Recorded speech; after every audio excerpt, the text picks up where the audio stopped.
Halo, selamat sore. Jumpa lagi bersama saya Restu Sitanggang.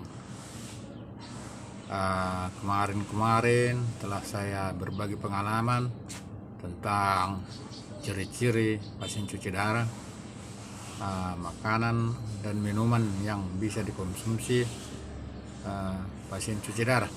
Pada sore hari ini saya mau berbagi pengalaman saya bagaimana saya menghadapi 10 tahun lebih sebagai pasien cuci darah.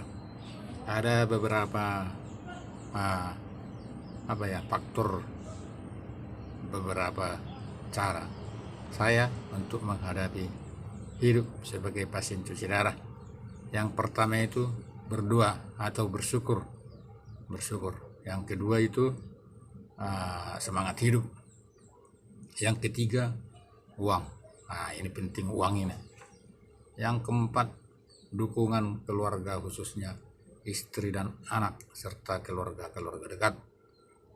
Yang keempat, obat-obatan.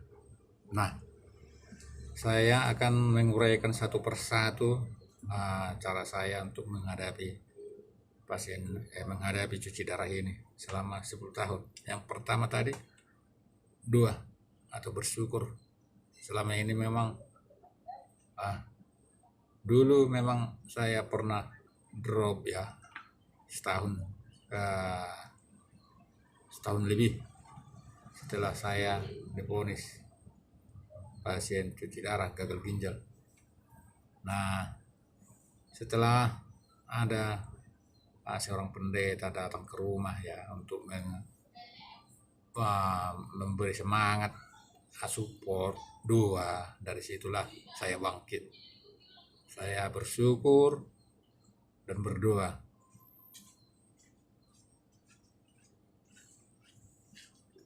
Bersyukur artinya di sini kita tidak usah mengingat-ingat masa lalu kita. Kita bersyukur bahwa kita masih diberi napas walaupun kita sebagai pasien cuci darah.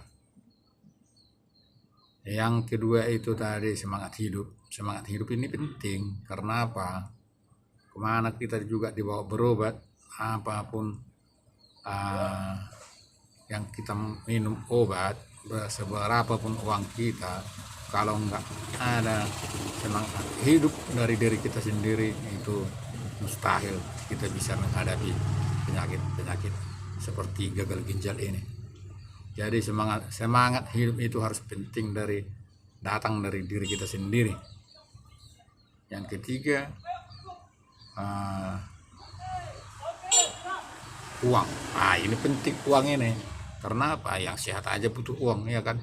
Apalagi yang sakit. Karena uang ini kita lah minimal dia itu buat ongkos-ongkos, buat biaya-biaya cuci darah lah ya. Biaya cuci darah 2 kali seminggu ongkos-ongkos lah ya. Dan pegangan.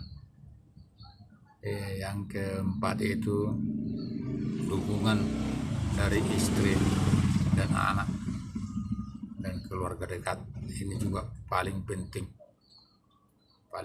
ya. Kenapa? Karena istri dan anak ini adalah pendamping kita hidup. Inilah salah satu semangat hidup kita. Jadi dukungan dari orang-orang ini dibutuhkan oleh pasien cuci darah. Untuk itu para pendamping pasien cuci darah, istri dan anak, usahakan mendukung apapun kegiatan-kegiatan yang dilaksanakan pasien cuci darah selama itu positif. Itulah sedikit cara-cara saya untuk menghadapi pasien cuci darah yang udah berjalan selama 10 tahun lebih. Apalagi ya, lupa aku tadi guys. Itulah ya sedikit pengalaman saya. Sebenarnya ini bukan cuma untuk pasien cuci darah. Ini termasuk buat pasien-pasien kronis yang lain.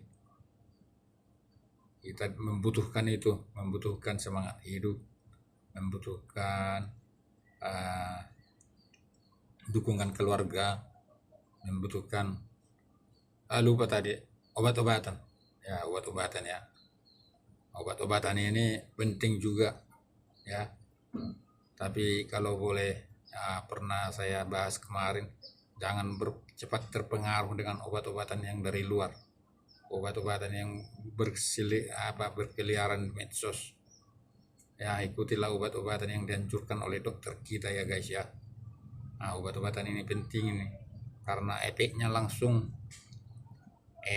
itu langsung kita yang merasakannya, bukan orang-orang itu ya. Jadi kita yang tahu apa yang bisa kita konsumsi. Kita harus mempelajari badan kita sendiri. Oke, terima kasih. Salam sehat, tetap semangat.